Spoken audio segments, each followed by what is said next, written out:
दोन राज्यात निवडणुका बरोबरी घेऊ शकत नाहीत. हरियाणा आणि महाराष्ट्र एकत्र घेऊ शकले नाही. जम्मू काश्मीरमध्ये किती फेस लावलेत आपण बघा. हे लोक निवडणुका घेणार आणि हेच आम्ही सतत सांगत आलो. लोकसभेची जी लढाई होती ती ह्याच संविधान आणि ह्याच लोकशाहीसाठी होती. कॉलेजमधनं निवडणुका तुम्ही घेऊ देत नाहीत. पुढचं लोकशाही आपण बघतो.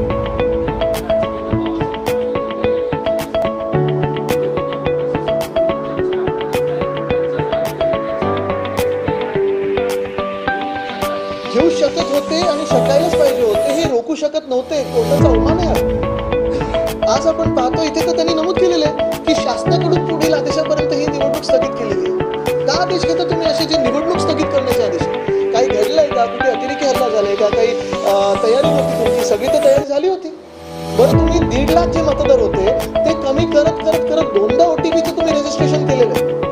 मग तुम्ही निवडणूक का रद्द करता? आणि जर तुम्ही एक निवडणूक घेऊ शकत नाही तर तुम्ही मग कुलगुरू बनण्याचे, त्या पदावर बसण्याचे तुम्हाला काय अधिकार आहेत? तुम्ही मग निवडणुका ह्या जर सोप्या घेऊ शकत नाही तर तुम्ही एक्झामिनेशन कशी रन करणार आणि जागतिक स्तरावर टॉप 50 मध्ये कशी तुम्ही ही युनिव्हर्सिटी आणणार? आहेच मुंबई विद्यापीठ असेल आणि आपण आज पाहतोय मिलदे असतील किंवा भाजप असेल, तरुण तरुणींच्या आवाजाला एवढे घाबरतात की ही निवडणूक घेऊ शकत नाही. सुशिक्षित